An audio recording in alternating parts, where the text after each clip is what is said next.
तोडफोड राजधानी जेन्जी पुस्ताले गरे आइन स्वागत नेपालजी तपाईलाई एकदम धन्यवाद अहिले अहिले अहिले म मान्छु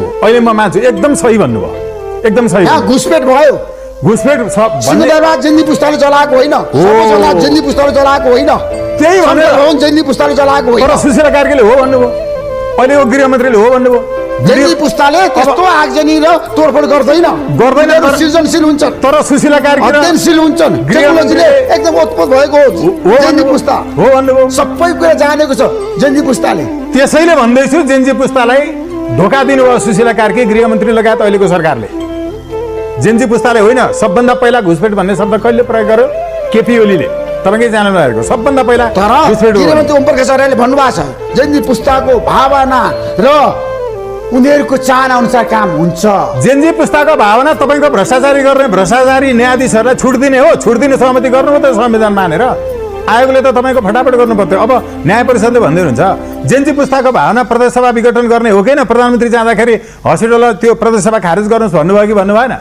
जेन्जी पुस्ताको माग त्यो हो कि प्रदेश सभा खारेज नगर्ने हो किन जेन्जी पुस्ताले हाम्रो देशमा कहिले पनि तोडफोड गर्दैन भन्ने कुरा मलाई विश्वास छ तर गृहमन्त्री र प्रधानमन्त्रीले गर्छ यसैलाई ठोक्नु पर्छ 17000 मारे आइसक्यो त तथ्य प्रमाण बाहिर 17000 मारेर छोड्नु पर्छ सिंहदरबारमा आएर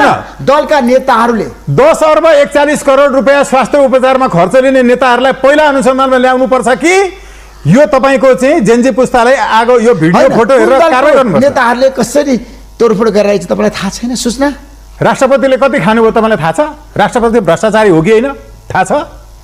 मैले भने प्रमाण चाहिन्छ आधार चाहिन्छ मैले डेटा राख्दिएको छु सर्वोच्च गर्न बोल्न डाटा यहाँ छ डाटा बताइदिउ मलाई अनुमति दिनुहुन्छ नाम मिडियावालाहरुको पनि छ नि भन्नुस् बताइदिउ कृपया धेरै लामो समय लाग्यो नभन्नु होला गोर्खा प्रियरी छ नि राजेन्द्र खेतान यो चाहिँ यो तपाईको कर फर्सेट आएको हो उहाँको 96 करोड 70,65,237 हुनुपर्नेमा 5 करोड लिएर छोडिदियो अदालतले यहाँ मसँग 180 जनाको लिस्ट छ